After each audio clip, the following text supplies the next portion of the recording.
भजनी बिना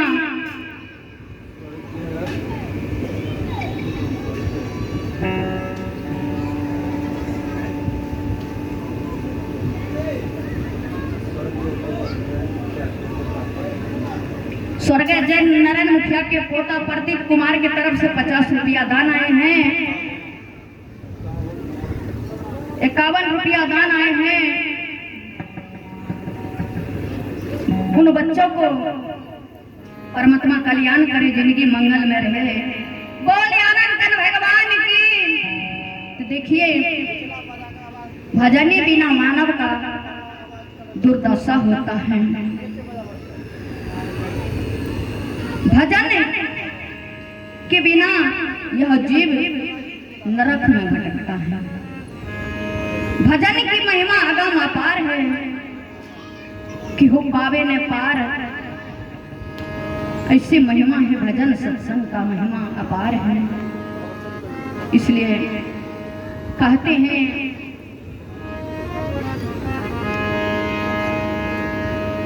केरल देश में एक मेधावी नाम का राजा राज करते थे। केरल देश में एक मेधावी नाम का राजा राज करते थे। राजा को चौथापन उम्र बीत गया, कोई सखा संतान। रानी की नाम थी रानी रूपमती। रानी रूपमती की गर्भ से चौथापन उम्र बीत गया, नहीं पुत्र और नहीं पुत्री का जन्म हुआ। चौथापन बीत गया। एक दिन की बात, नारद भगवान मेधावी राजा के महल में नारद भगवान का आगमन हुआ।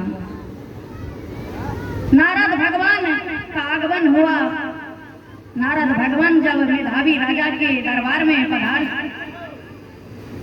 पधार चुके तो मेधावी राजा से नारद भगवान कहने लगा, राजन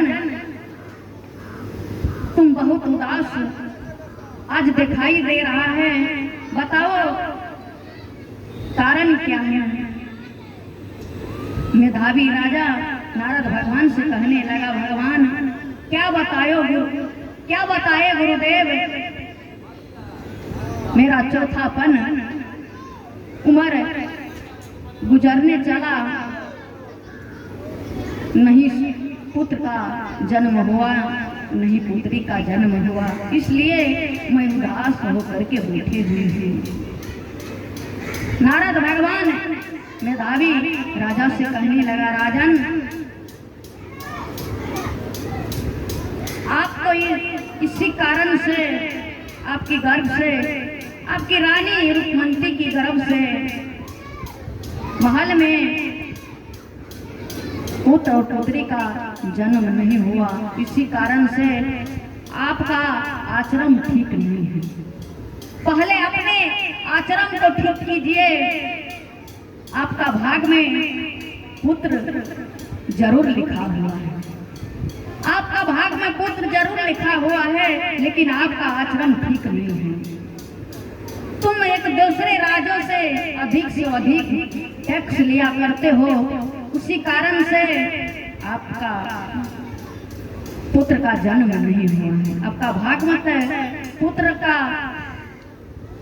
जन्म लिखा हुआ है, लेकिन आपका आचरण ठीक नहीं है। सबसे पहले अपने आचरण को ठीक कीजिए, तब पुत्र का सुख प्राप्ति आप पाएगा, चिंता मत कीजिए। नारद भगवान से मेधावी राजा कहने लगा, गुरुदेव आपका वचन का पालन मैं जरूर करूंगा, आपका आदेश का पालन मैं जरूर करूंगा, आप जो कहिएगा वही करूंगा। कहा,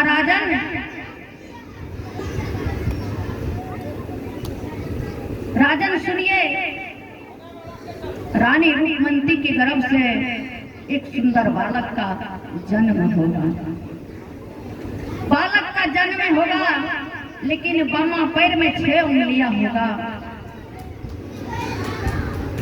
बामा पैर में 6 उंगलियां होगा, एक उंगलियां कटवाना पड़ेगा। जब एक उंगलियां आप कटवाते हैं तो आपका पुत्र बड़ी भाग्यशाली होगा। उंगलियां आप नहीं कटवाते तो बड़ी दुर्भागी होगा। बामा पैर में 6 उंगलियां होगा।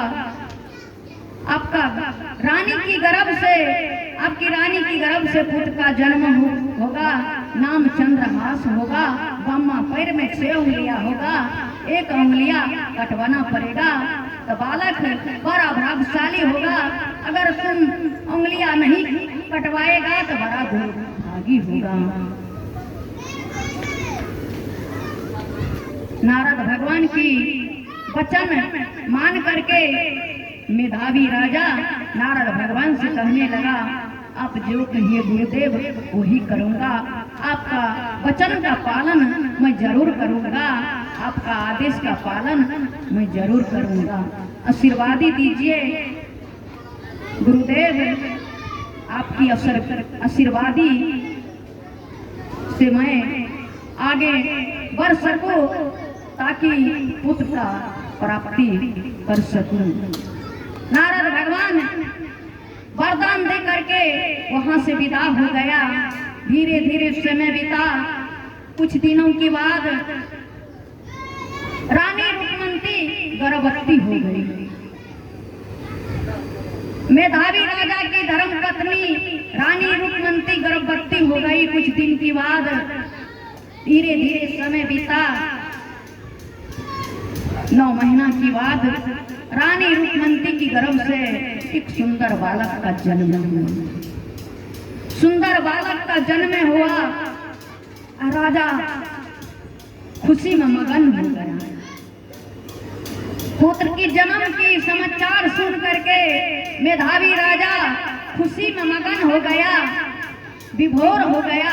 पुत्र के जन्म का समाचार सुन करके नारद भगवान जी कह करके गया जो पुत्र का जन्म होगा, नाम चंद्रहास होगा, बामा पैर में 6 उंगलियां होगा, 1 उंगलियां कटवाना पड़ेगा।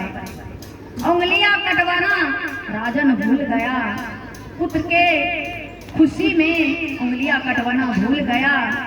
पंडित जी को बुला करके बालक का और पुत्र का नामकरण करवाया और उंगलियां कटवाना भूल गया। पंडित जी को बुला करके बच्चा का नाम रख दिया चंद्रहास, लेकिन पुत्र के खुशी में उंगलियां कटवाना भूल गया।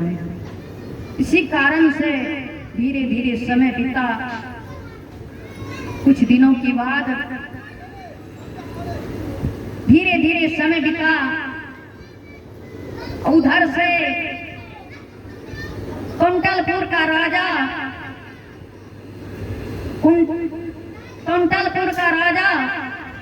राजा कुंदन का सैनिक समाचार लेकर के मेधावी राजा के दरबार में पहुंच गया। कुंदन नरेश राजा सैनिकों से कहा, सैनिकों जाकर के मेधावी राजा से कह दो कुंतल नरेश कुंतलपुर की सीमान से युद्ध के लिए ललकार रहा है।